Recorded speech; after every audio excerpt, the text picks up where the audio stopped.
u Jacob har sat na tam takin adel chang che hian mo pathian rong mo ri ban sang du rum chang nei ve chine a chang chuan hring nu na ka thil ton hi har sa ka ti ve thin ani chu pathian ne na po hian zo na ka zot na sa mi te tor zat ni lova mi te ton zat po ni lo ti ka she ma se ke chu ka chak lova ka chak lo lu tu ka wang zo khian atam ka ti ma a lalpa inga tinge ti vung vung chang hi ka nei thin a chang chuan kan nun hi thimi na tu ama topic nine ka khata ka be donga trong try ka thei lova trong moi lo ni lo se speaker ka ti chung po hian dam thak hlel lo khop alung ngai na le bi don nei to chang ka nei thi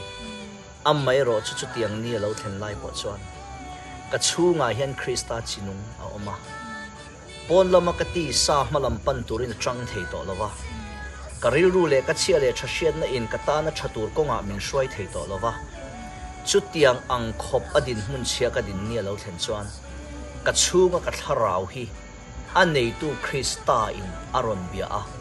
ka chunga chi tu toy aron khoi nunga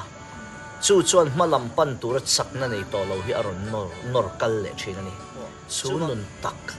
pathian ne na in biak po the na nun chung re la kol hi apoi mo ka ti lai per ka soi thin chu ni